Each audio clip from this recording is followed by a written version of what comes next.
Bueno, bienvenidas, bienvenidos, bienvenides. Este es el módulo 1 de la formación y actualización en la salud integral de las adolescencias.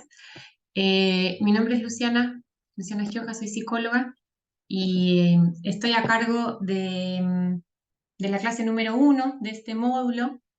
La clase número 1 tiene que ver con perspectiva de género y diversidad sexual. Eh, Son 4 clases.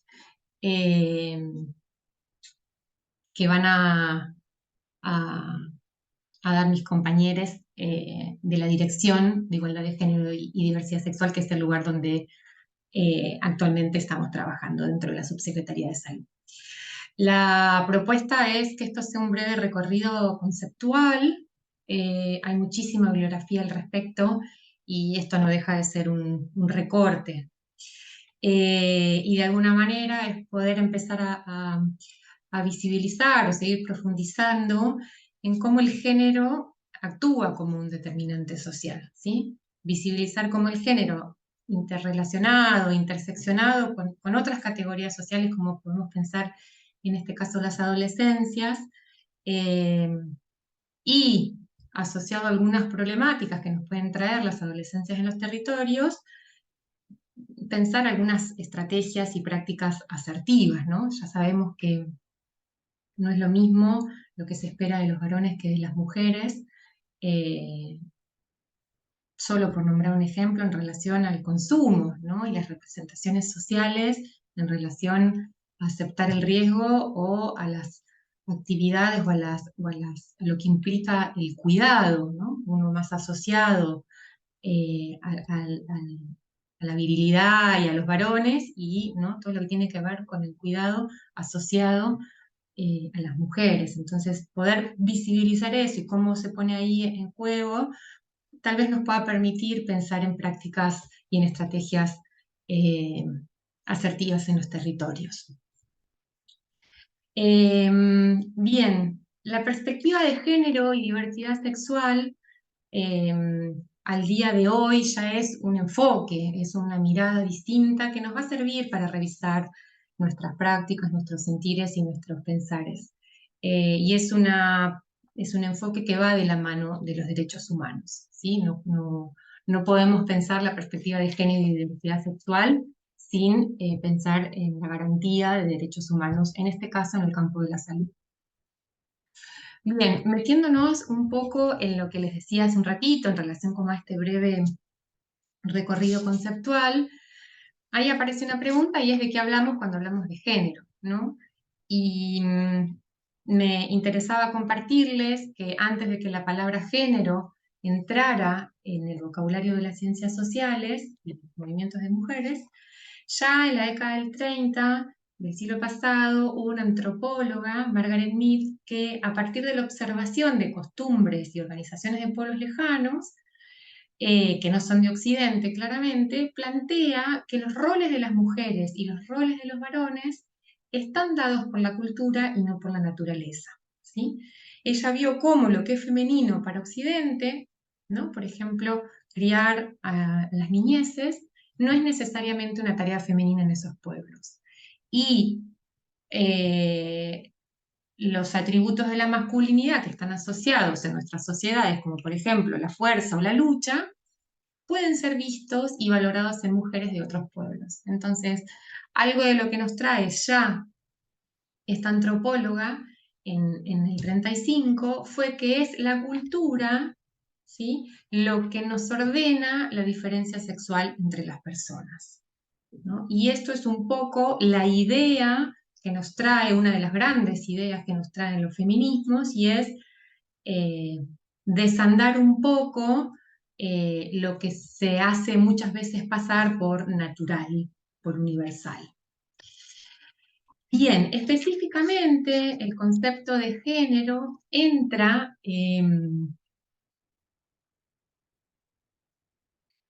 a circular en el campo de la medicina a mediados del siglo pasado, asociado a intervenir a las personas que se llamaban intersexuales. En ese momento no se llamaban intersexuales, era lo que se llamaba, mal llamado hermafroditismo, ¿sí?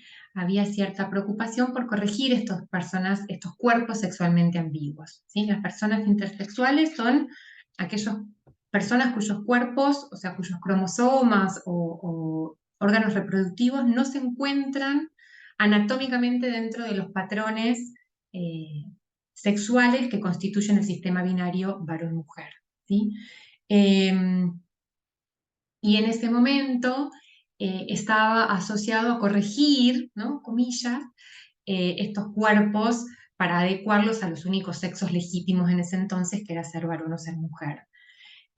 Cabe aclarar, y esto lo van a retomar compañeros en la clase 2, que las personas intersexuales no son personas que están enfermas, que tiene que ver con una variación corporal de la sexualidad humana y que algunas organizaciones sociales, algunos movimientos sociales de personas intersex prefieren referirse a la intersexualidad como parte de la diversidad corporal.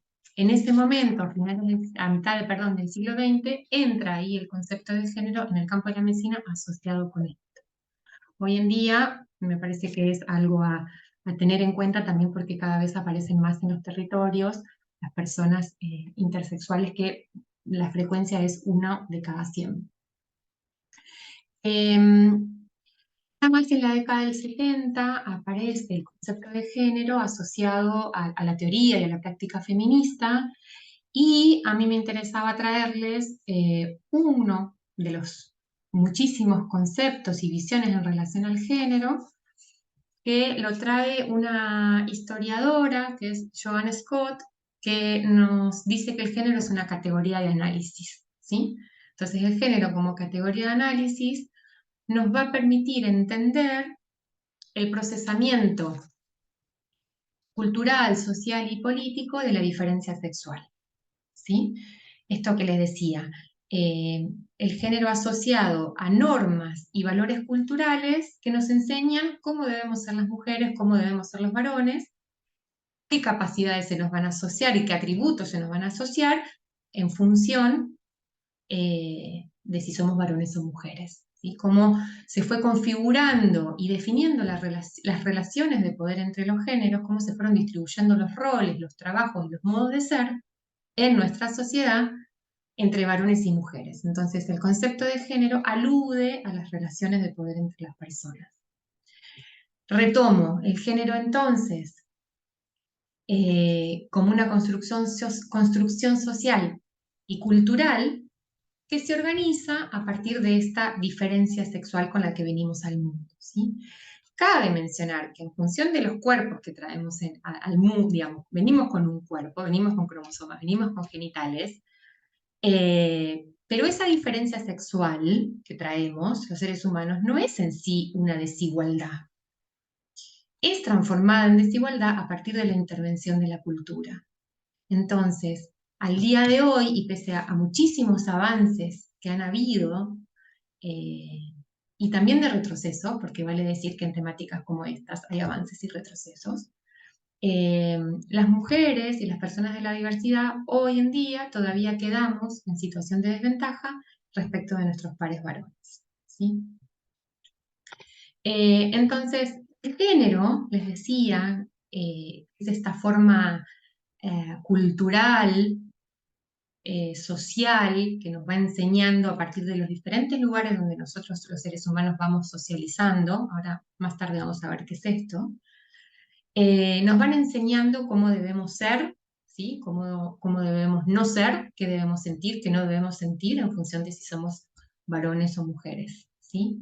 El género funciona como una matriz de pensamiento y de organización social de la sexualidad, y eso hace que atraviese todos los aspectos de la vida de las personas, ¿sí?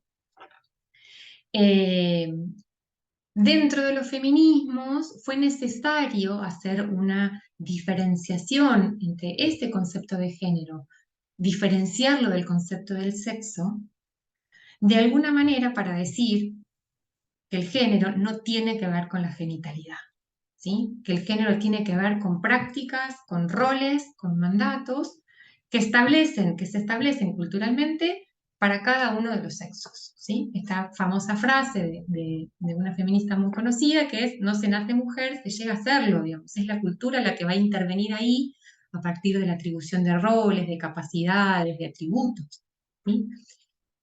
Y de alguna manera, los feminismos ponen en jaque la idea de un mandato natural, ¿sí?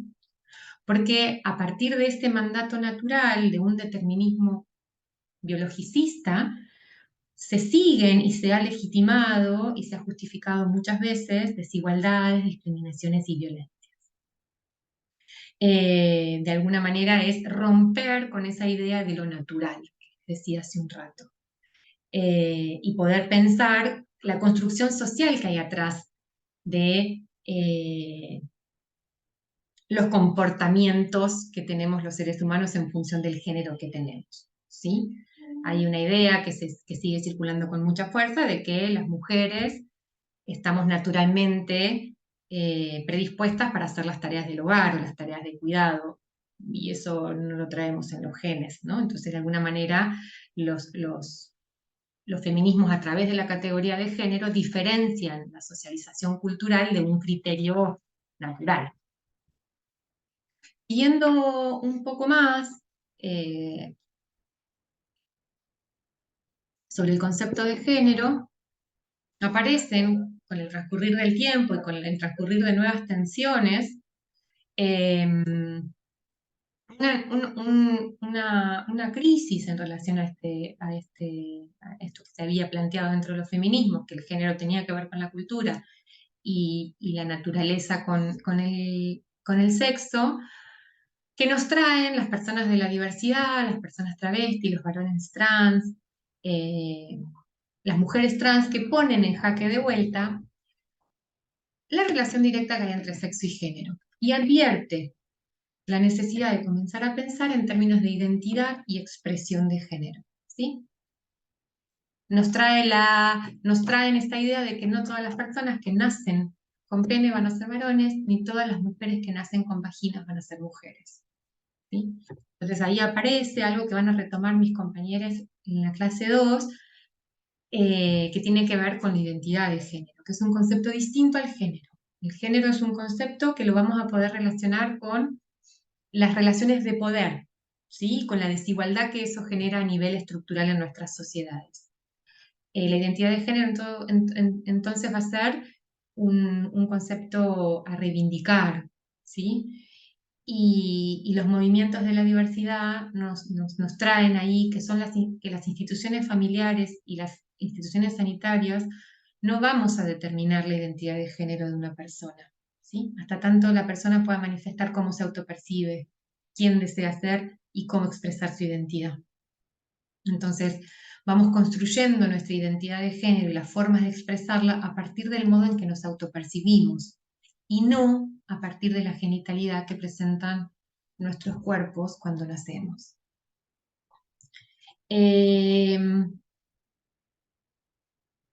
Al interior de estos debates que nos traen los movimientos de la diversidad, también aparece otro concepto poderosísimo que nos traen los movimientos de la diversidad y los feminismos negros y decoloniales, cuando nos dicen que los grados de opresión de las mujeres no son los mismos hacia las mujeres blancas que, por ejemplo, hacia las mujeres indígenas o afrodescendientes. Y entonces nos van a mostrar que la confluencia de las desigualdades de género con otros elementos estructurales, como por ejemplo, en este caso, podemos pensar la edad, ¿sí? El grupo etario, las adolescencias en este caso, la confluencia de las desigualdades de género con otros elementos, con otras categorías, va a ubicar a personas en particulares situaciones de vulnerabilidad. Y ahí aparece este gran concepto que tiene que ver con la intersección, cómo se van tensionando los diferentes hilos, ¿no? Que se van tensando en una persona a medida que va creciendo y en función de su contexto. Entonces la interseccionalidad nos va a permitir leer en clave de opresión cómo estas identidades, estas personas que se nos acercan, tienen múltiples determinaciones de desigualdad, ¿sí? Entonces la interseccionalidad, ahí el gráfico nos muestra, ¿no? La discapacidad, la situación económica y la edad, la religión, etcétera, como aparece ahí como una pregunta de cuántas variables interseccionen en una identidad, ¿sí? Entonces la interseccionalidad va a ser, según Crenshaw, que es la persona que